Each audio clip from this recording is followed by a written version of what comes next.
Good morning and welcome. My name's Linda and I'm currently in Brisbane, Australia. If you'd like to catch the replay, we'll do a hashtag replay today, and if you're here, feel welcome to say hi. It's wonderful to be here. This morning I just wanted to pop by and talk to you about 9 consequences of childhood abuse. Okay? I was reading this information last night and I went, you know what?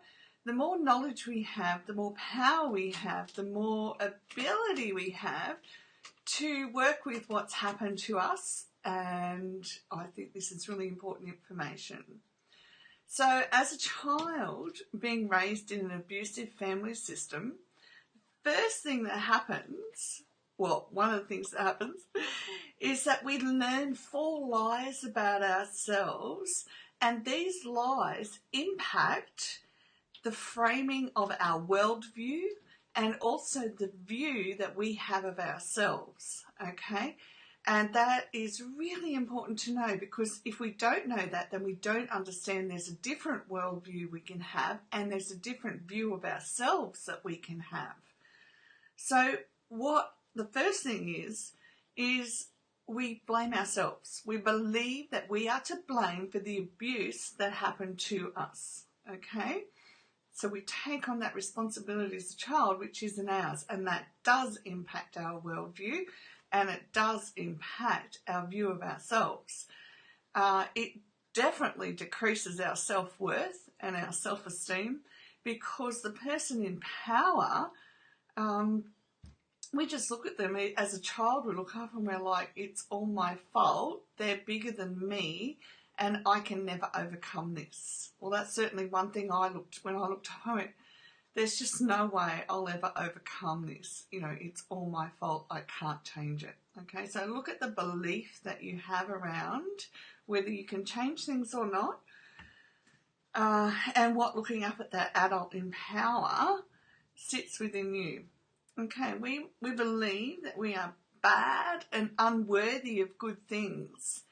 And that can lead to all sorts of habits in our lives. So if you just even think of the unworthy of good things, how much do you feel that life's holding out on you that you haven't got good things?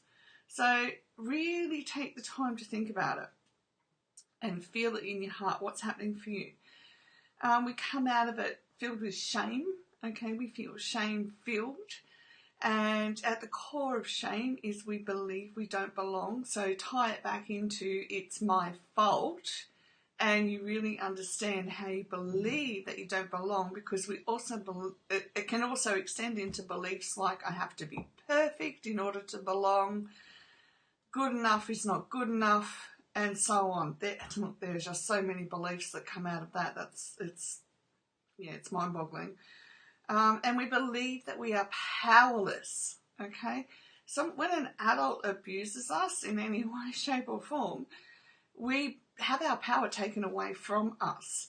So we don't even get a chance as a child to know what it is to be powerful, to direct our lives. So that's something that we have to learn. Okay, our brain development is impaired. Look, we could do a whole chat show on that. Now, and I have done one video already on it to explain what happens with the flashbacks and the amygdala and the prefrontal cortex, etc., etc. So check that out.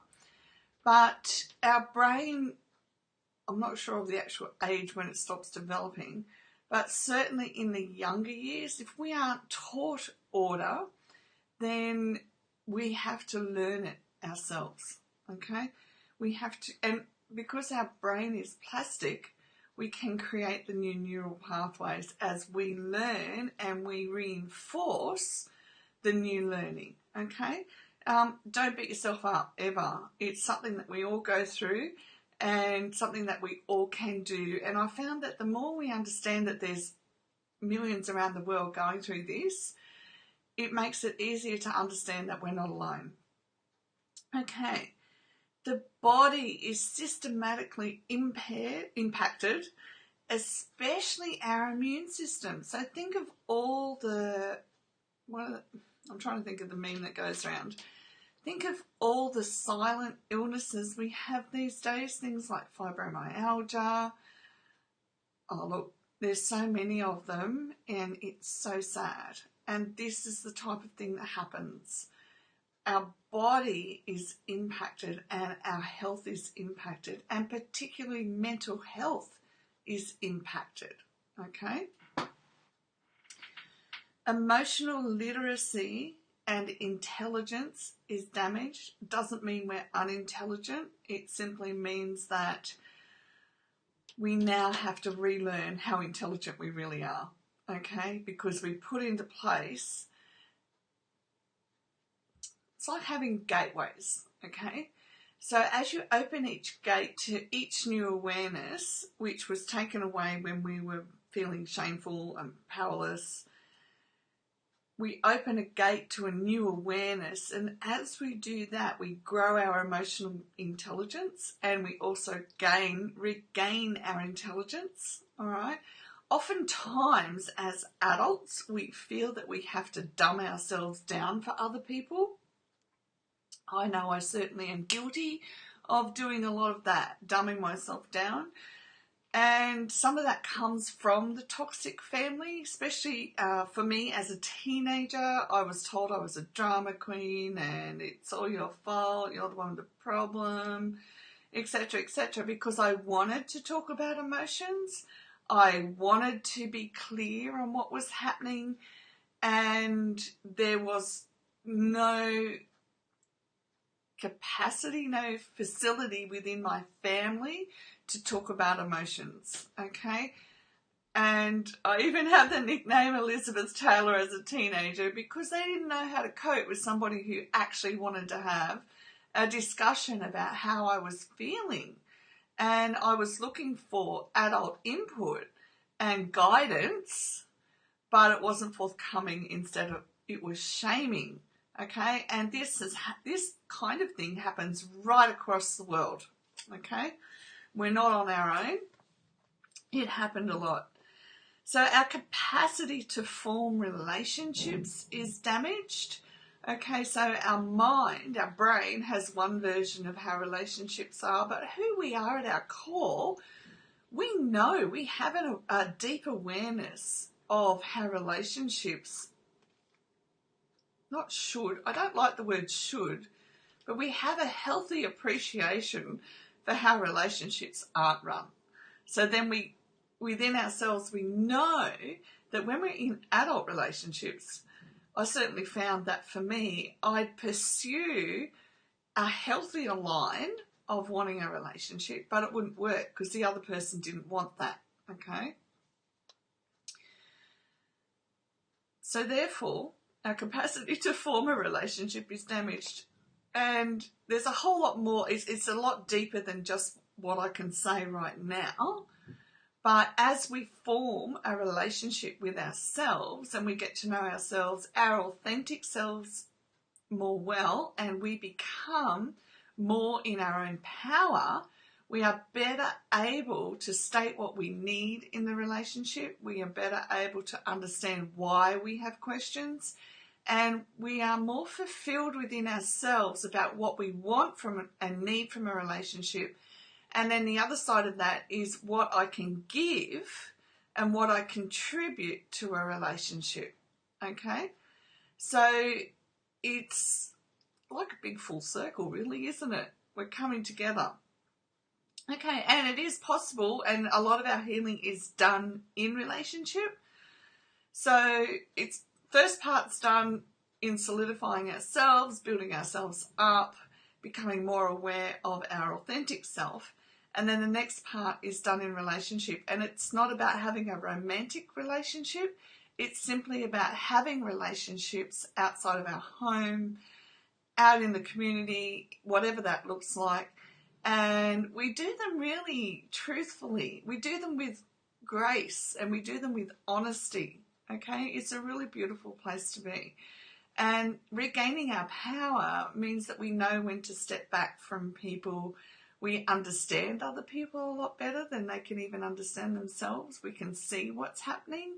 So I encourage you to do this work because it actually makes us a lot safer for ourselves. All right? We don't learn basic life skills. So like how to look after our money, our finances. How do we gain employment? How do we take after ourselves medical care wise? How do we cook? Okay, so when we come from these toxic backgrounds, there's a lot of equipping in our lives that can be missing. I know when I first left home, I thought I could cook. Oh, saints preserve me. I really believed that I'd be fine when I left home and I could cook, right? Well, let me tell you, I had no idea how to time it all. Things were burnt. I was having a meltdown because I really appreciate order and timing. And yeah, let's just say things were burnt. It was stressful. The mashed potato was burnt to the bottom of the pan and I was so distressed. I was in tears. It's funny now for me, but it's not funny at the time. And then, of course, I was beating myself up and saying I shouldn't be crying. You know, like, seriously. We do work on silencing the inner critic as well. Look, even when I was a young teenager and I needed to go to the doctor, it was simply a case of being told, well, take yourself to the doctor. And I'm like, but how do you do that? You know, and I can't remember if the appointment was made for me or not, but I had to go on my own and I really didn't want to. I wanted an adult there with me. And if they'd been nurturing, they would have done that because I'm still a young kid, you know, looking about 14. And that doctor is in a position of power and I needed an adult there advocating for me. I was safe, but it's not the point. You don't know what's going to happen when you go to the doctor, so you need someone with you. And I still go in with my daughter if she asks me to, and she's an adult. And if my sons ever needed me to go, I would as well. And doctors used to look at us strangely, you know.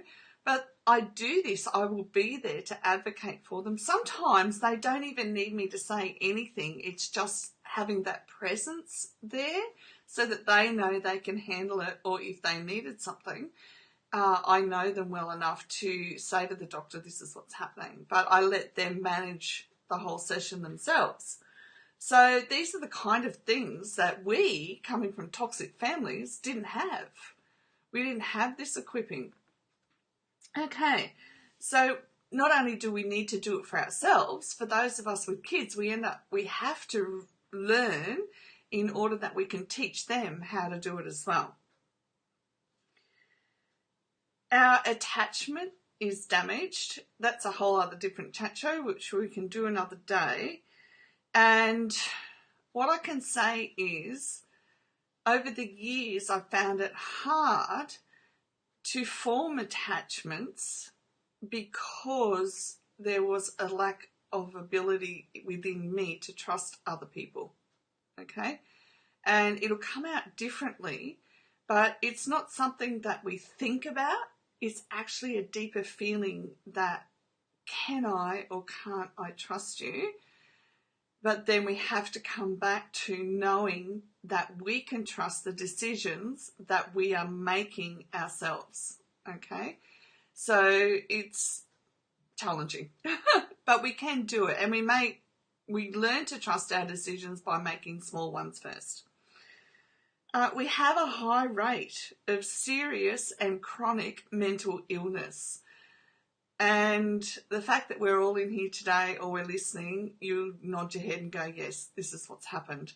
And the good thing is science, and there's the study of, and let me say this word right, epigenetics, okay?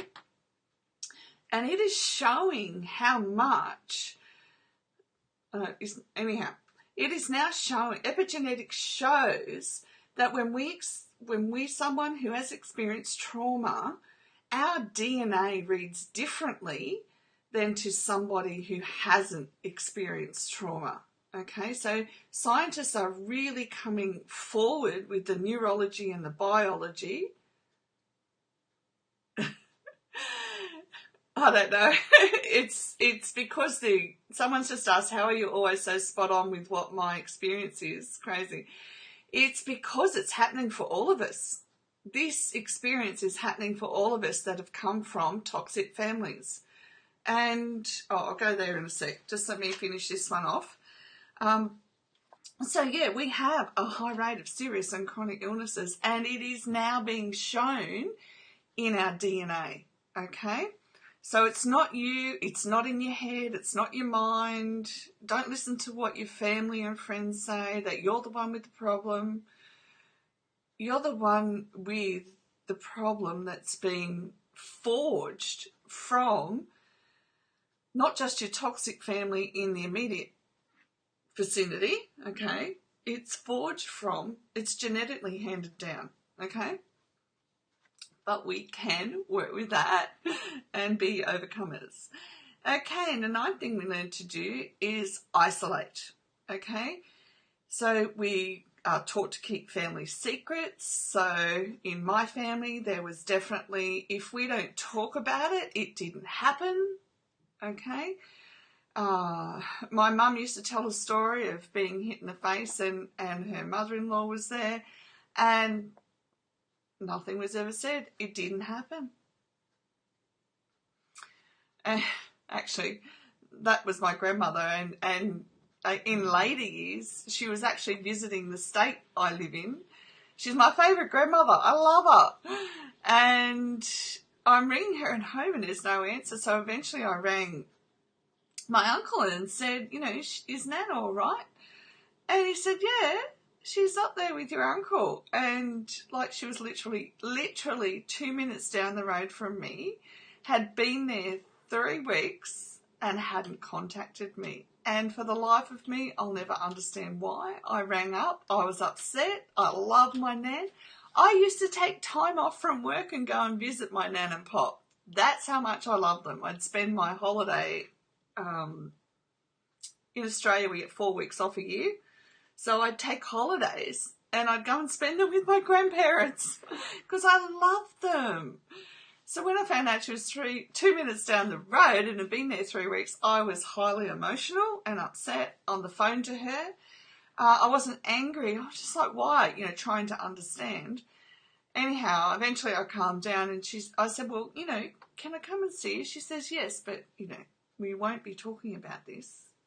And I'm like, oh my goodness. And it was at that moment I realised, well, I got off the phone and then I realised my whole family was like this. Keep it secret. Keep it safe. We don't talk about emotions. And I'm not blaming her. Okay, she had a really hard upbringing. We'll talk about that another day. But yeah, really hard stuff happened for her. So yeah, what are your family secrets? What are you having to keep safe in order that you conform to your family system, okay? You're allowed to break free of it. Okay, so the isolation also involves self-loathing, okay? So the inner critic's out and we don't like ourselves very much. And there is our attachment challenges and shame, I don't belong. So if you're isolating from everybody, ask yourself, do you feel that you don't belong? And then I want you to turn it around and say, it's not the truth, I do belong, and I'm going to work through this and I'm going to win, okay? Now, the other thing I just wanted to add to this was the different types of abuse, because in this day and age, there's been a couple added, okay? So in the past, there used to be the traditional 5 types of abuse, which was verbal, emotional, physical, spiritual, and sexual, okay? Then in later years came financial abuse. So especially if you've been in any form of relationship where you've lost out financially, or for me, I was certainly never, even though I worked full time, I was never allowed to know where the money was going, okay, and so much more, but that's been and gone. So it's considered financial abuse where you have the power taken from you without your consent. And now we have exploitation and trafficking, and the statistics are really scary about what's happening. And it's not just girls and boys, by the way, being sex trafficked. It's actual families using their children.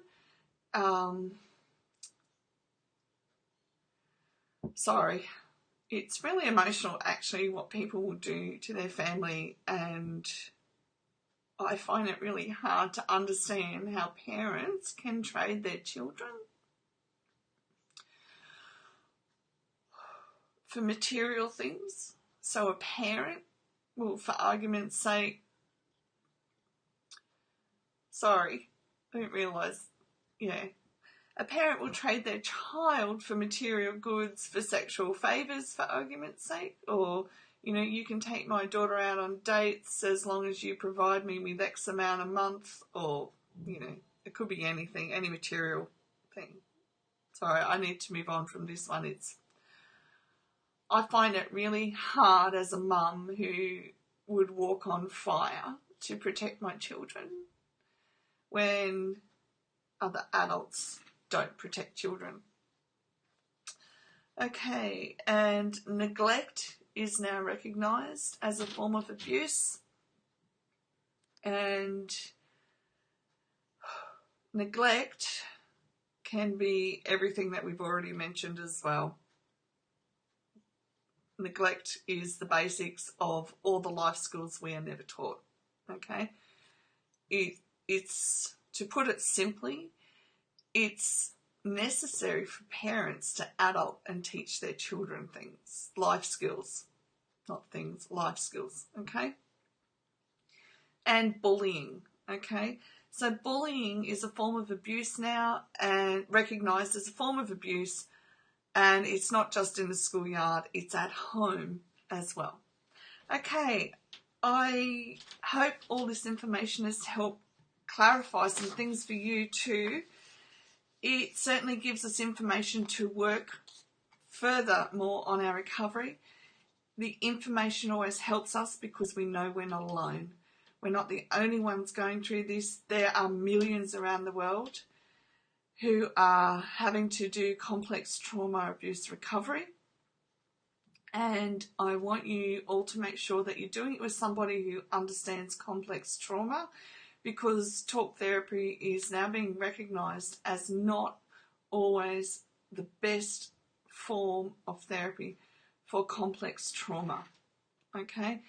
We need to be able to take action steps in order that we're engaging different parts of the brain to other forms of therapy, okay? Any questions or comments, please feel welcome to leave them down below. And if you get the replay on YouTube, please feel free to subscribe for the latest videos when they come out. Thank you for watching. I appreciate your time. And until the next video, I look forward to seeing you then.